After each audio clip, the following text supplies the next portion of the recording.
Finland remained the world's happiest country for a 7th straight year in an annual UN-sponsored World Happiness Report published on Wednesday. Other Nordic countries like Denmark, Iceland, and Sweden trailed Finland to keep their places among the 10 most cheerful. Afghanistan, plagued by a humanitarian catastrophe since the Taliban regained control in 2020, stayed at the bottom of the 143 countries surveyed. For the first time since the report was published more than a decade ago, the United States and Germany were not among the 20 happiest nations, coming in 23rd and 24th respectively. In turn, Costa Rica and Kuwait entered the top 20 at 12 and 13. The report stated that the happiest countries no longer included any of the world's largest countries. The sharpest decline in happiness since 2006 to 2010 was by Afghanistan, Lebanon, and Jordan, while the Eastern European countries Serbia, Bulgaria, and Latvia reported the biggest increases. For Finnish, a lot of factors are responsible for the ranking. Well, I think money does have a role to play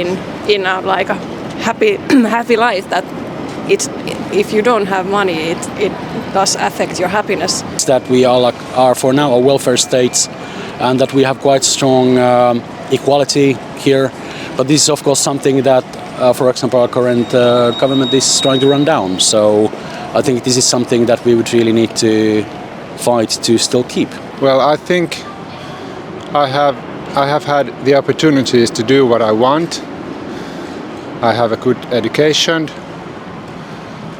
I can raise my child in here quite safely, I think.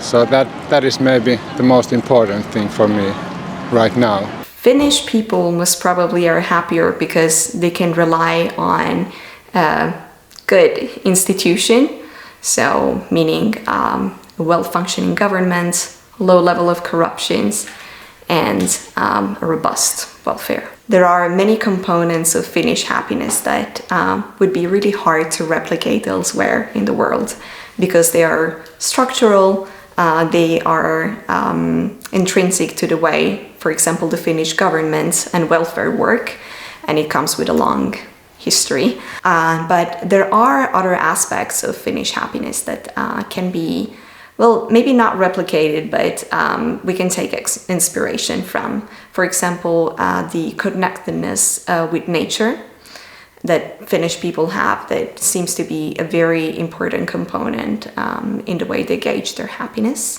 There seems to be an ability to live in harmony, and that does contribute to happiness. The happiness ranking is based on individual self-assessed evaluations of life satisfaction, as well as GDP per capita, social support, healthy life expectancy, freedom, generosity, and corruption.